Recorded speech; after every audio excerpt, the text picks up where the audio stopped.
Hello students, today topic is eye and ear problems. So ये first aid का एक topic है. सबसे पहले हम करेंगे आई प्रॉब्लम्स कि आई में कौन कौन से जैसे कोई फॉरेन पार्टिकल्स एंटर हो जाता है तो हमने उनकी फर्स्ट एड मैनेजमेंट है वो कैसे करनी है.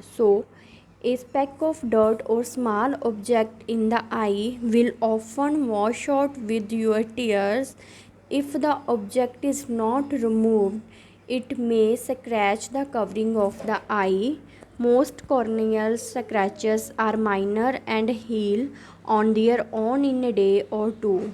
If an object is thrown forcefully into the eye, seek emergency care, and especially if the eye is punctured.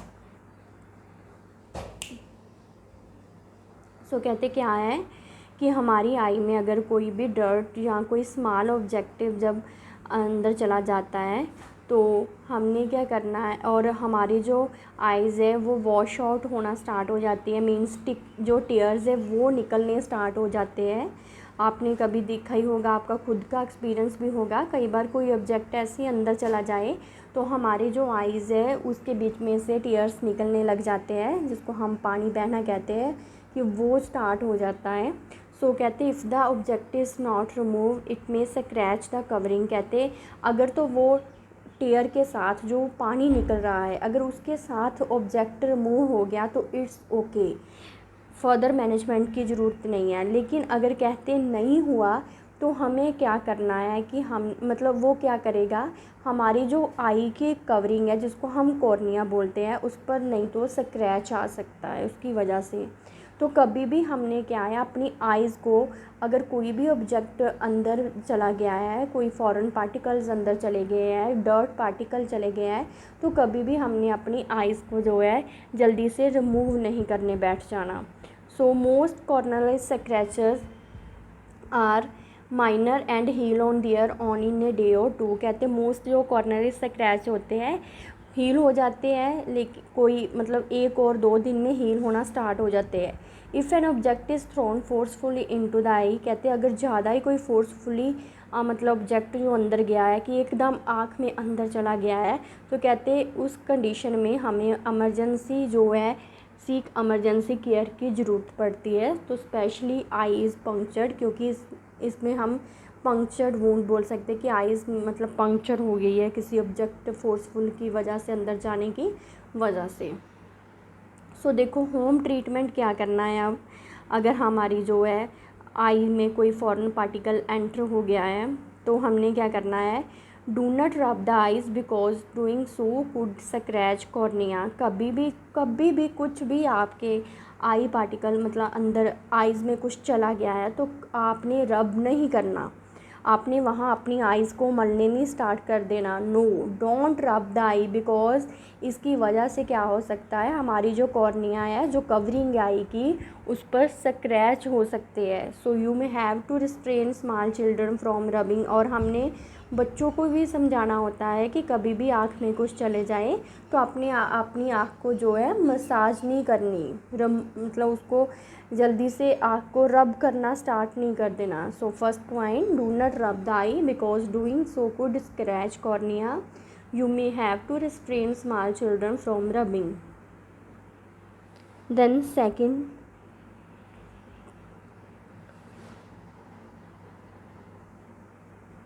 do not try to remove an object that is on the pupil or that is stuck in the white of the ear. Cover both eyes and seek medical help. कहते कभी भी do not try to remove an object that is on the pupal. कहते हैं जैसे कई बार जो है person की आँख के ऊपर पलक के ऊपर कोई भी ऑब्जेक्ट है तो हमने खुद कोशिश नहीं करनी कि हम जो है उसको मतलब रिमूव करवाएं.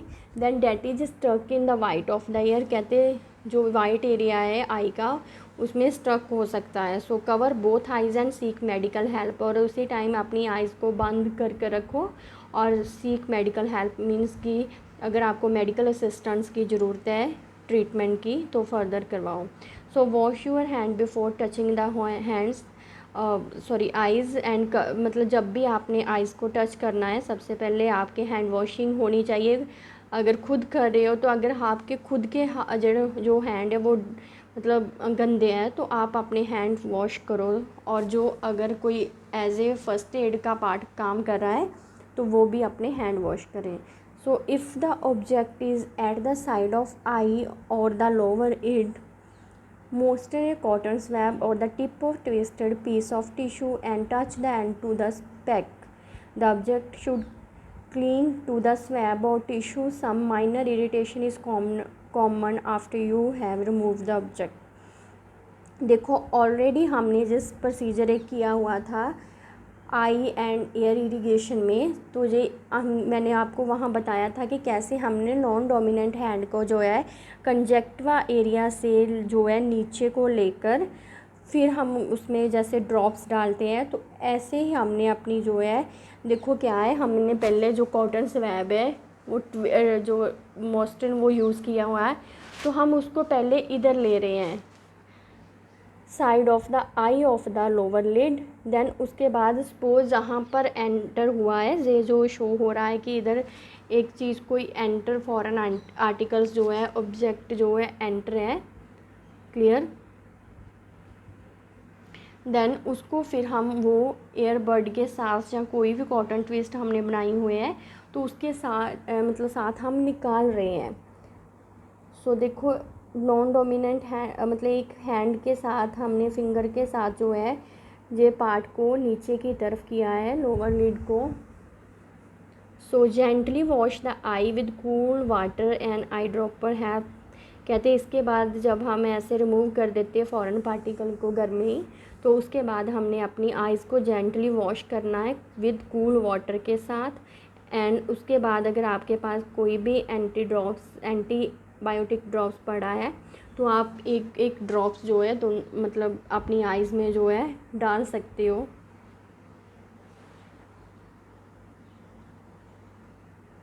सो नेवर यूज़ ट्वीज़र्स, टूथपिक और other hard items to remove any object, eye damage may result.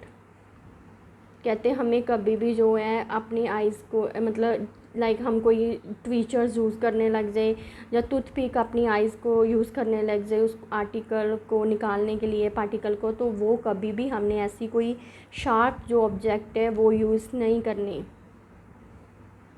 Then seek emergency care if your eyeball is punctured, the object is embedded in the eye, if you cannot remove the object and if vision is blurred। तो कहते हैं अगर eye ball में ज़्यादा जो puncture हुआ है कोई चीज़ फोर्सफुली अटैक की है आई में, तो कहते हैं तब तो कुछ अगर हो सके तो जल्दी से जल्दी जो है हमें मेडिकल ट्रीटमेंट की ज़रूरत है, नहीं अदरवाइज़ हमारा क्या हो सकता है हमारी जो आइज़ है वो जो हमारी आई साइड है वो ब्लर्ड हो जाएगी, हमें ब्लड दिखाई स्टार्ट हो जाएगा जो कॉम्प्लिकेशन है।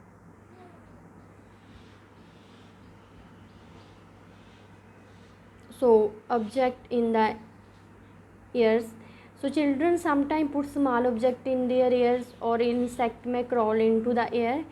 It may be hard to know if an insect in the air, the child may say my ear is pumping around। कहते कोई भी चीज़ स्मॉल पार्टिकल्स जब बच्चे खुद कई बार कुछ कोई ऑब्जेक्ट उठाकर अपने कान में जो है वो मतलब पता नहीं चलता तो कान में घुसा देते हैं, तो कहते हैं ऐसी चीज़ें जो है जहाँ कई बार इंसेक्ट है ऐसे सोते टाइम ही मच्छर जहाँ कोई चींटी कुछ ऐसे जो इंसेक्ट है हमारे कान के अंदर चले जाते हैं, तो उसमें हमने फ़र्स्ट एड क्या करनी है। सो होम ट्रीटमेंट में हम क्या कर सकते हैं, do not try to kill an insect in the ear. कहते हैं हमने कोशिश करनी है कि जो वो पार्टिकल्स जो हम फॉरेन पार्टिकल्स हमारी एयर में एंटर किया है उसको किल ना करवाएं। So pull the ear up and back and point toward the sun और bright light, insect are attract to light so the insect may crawl out.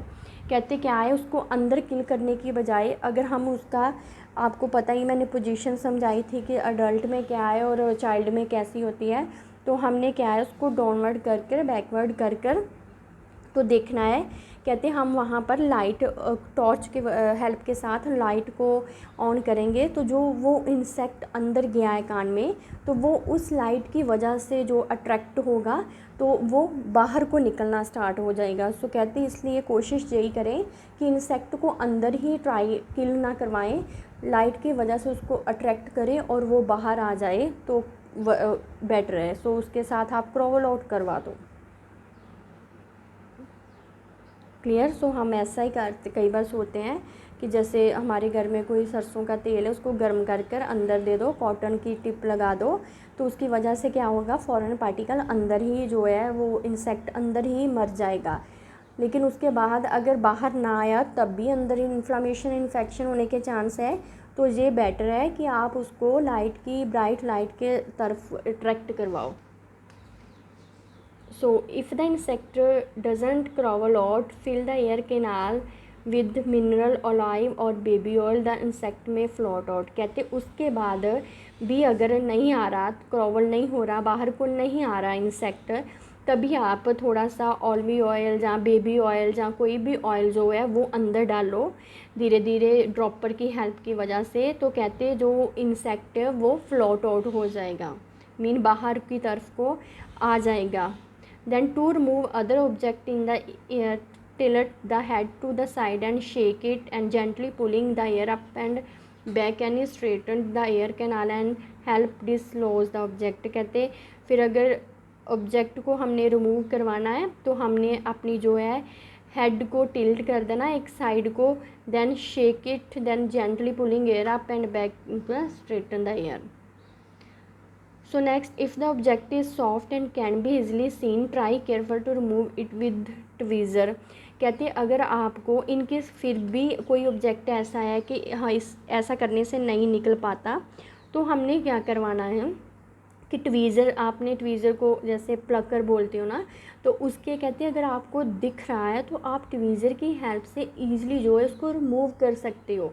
Do not try this if the person will not hold very still or if the object is in the air so far that you cannot see the tips of the tweezer, use care not to push the object further it। कहते अगर अच्छे से दिखाई नहीं दे रहा, आप experience नहीं है तो ये ट्राई मत करो। Then seek medical help if you can not remove the insect or object. अगर लास्ट में अगर आपको नहीं शो हो रहा तो आप इसके बाद अपना जो है मेडिकल ट्रीटमेंट करवा सकते हो, वहाँ पर हॉस्पिटल में जाकर अपना इंसेक्ट को जो है और ऑब्जेक्ट जो अंदर चला गया उसको बाहर निकाल सकते हो। Then ringing in the ear. So persistence ringing in the ear is called tinnitus. Then tinnitus is used caused by damage to the nerves in the inner ear from prolonged exposure to loud noise। So drinking excessive alcohol can also cause tinnitus. So home treatment क्या है, limit or avoid exposure to load. कई बार ऐसा होता है कि बड़ा जैसे DJ की दम होती ना, ड्रमिंग होती है, किसी चीज़ की ड्रमिंग हो, जहाँ बड़ी जो शोर शराबा जहाँ पर हो, तो हमारे कई बार ऐसा लगता है कि एयर में कुछ रिंगिंग कर रहा है, आवाज़ें गूंज रही है, तो उसको हम क्या बोलते हैं, टिनाइटस। तो टिनाइटस क्या है कि यही एक वाइब्रेशन की जहाँ रिंगिंग टाइप की जो आवाज़ें हमारी एयर में गूंजती है, तो कहते हैं उसका एक ही कॉज है लाउड नॉइज़, मीन्स जब बहुत सी शोर शराबा होता है, जहाँ कोई ड्रमिंग होती है म्यूज़िक की, तभी जो है ये चीज़ें होती हैं। तो इसका होम ट्रीटमेंट यही है कि limit or avoid exposure to loud noises such as music, power tool, gun shot and industrial machinery. कहते हैं हमें अपने आप को अवॉइड करना चाहिए ऐसे एरिया में जाने से जहाँ से ज़्यादा नॉइस हो, म्यूज़िक ज़्यादा हो, पावर टूल हो, गन शॉट हो, और मतलब इंडस्ट्रियल जो एरिया हो कि जहाँ से बहुत हमें शोर शराबे की आवाज़ आ रही है। So eliminate caffeine, nicotine and alcohol, try to relax stress and fatigue seem to make it worse. कहते हैं हमें ये चीज़ों को अवॉइड करना चाहिए और हमें क्या है अपना स्ट्रेस एंड फटीग से जो है रिलैक्सेशन में आना चाहिए। Then limit your use of aspirin and product containing aspirin. अगर हम एस्प्रिन का प्रोडक्ट ले रहे हैं तो उसको लिमिट में यूज़ करना चाहिए।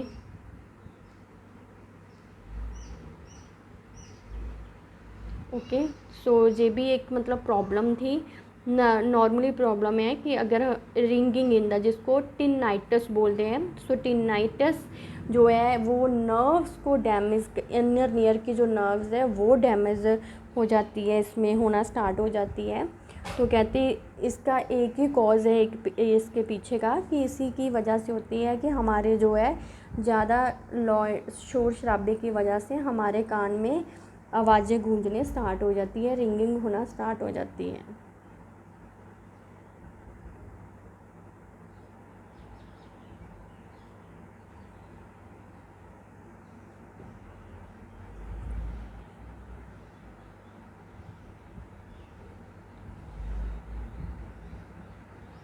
ओके, सो सिंपली आज हमने किया था आई एंड ईयर प्रॉब्लम क्या क्या है।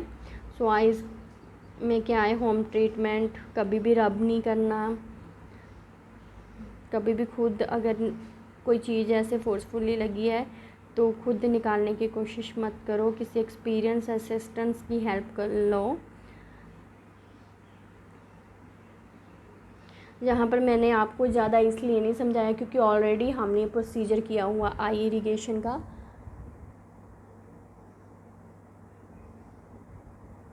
सो gently wash the eye with cool water and ear dropper help.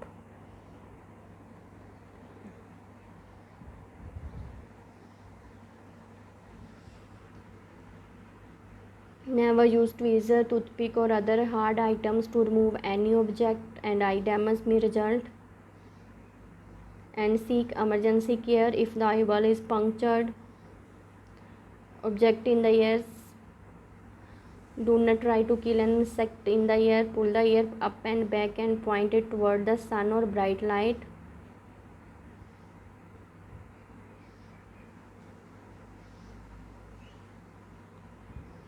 If the insect doesn't crawl out, fill the ear canal with mineral olive or baby oil.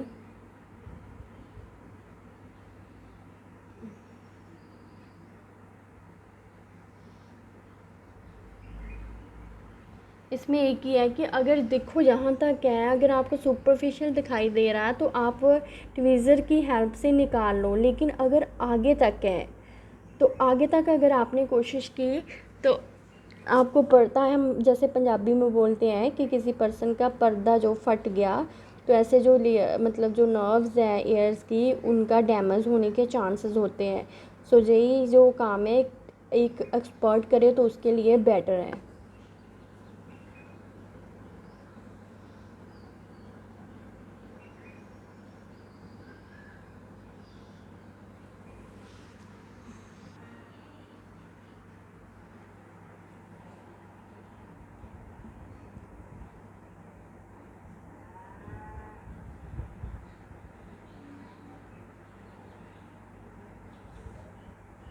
ये हम children का कर रहे हैं, एक चाइल्ड का।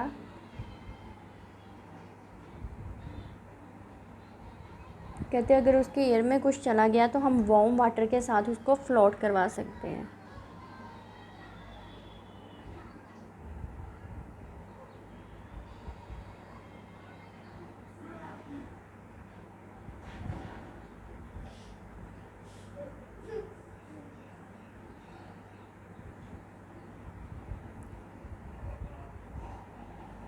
लेकिन ये है कि वार्म वाटर भी काफ़ी गर्म पानी नहीं, जैसे गुनगुना पानी होता है उसके साथ हम पार्टिकल को रिमूव करवा सकते हैं, वो उसके बाद जैसे मौत के थ्रू जो है बाहर आ सकता है।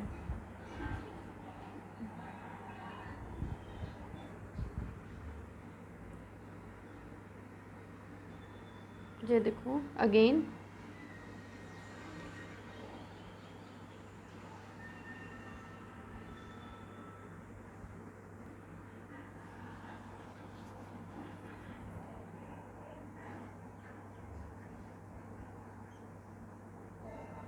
जैसे कोई फोर्सफुल चीज़ से आई इंजरी हो गई है,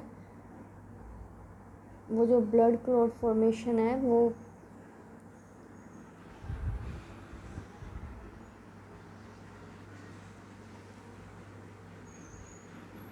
सो देखो इस आई इरिगेशन कर रहे हैं हम, आई इरिगेशन का प्रोसीजर किया था ना, तो सिंपली वाटर के साथ हमने आई इरिगेशन की।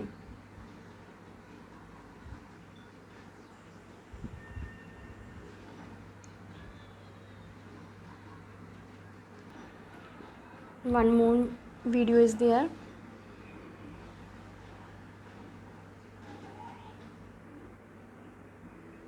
Cause more damage. Other injuries could include an impaled object like a stick or a screwdriver. Cleaning chemicals, powders, or battery acid can splash into the eye and cause burns that can be very painful and even cause permanent damage. Now, somebody with an eye injury is going to be very scared. Could be because of the pain, but it also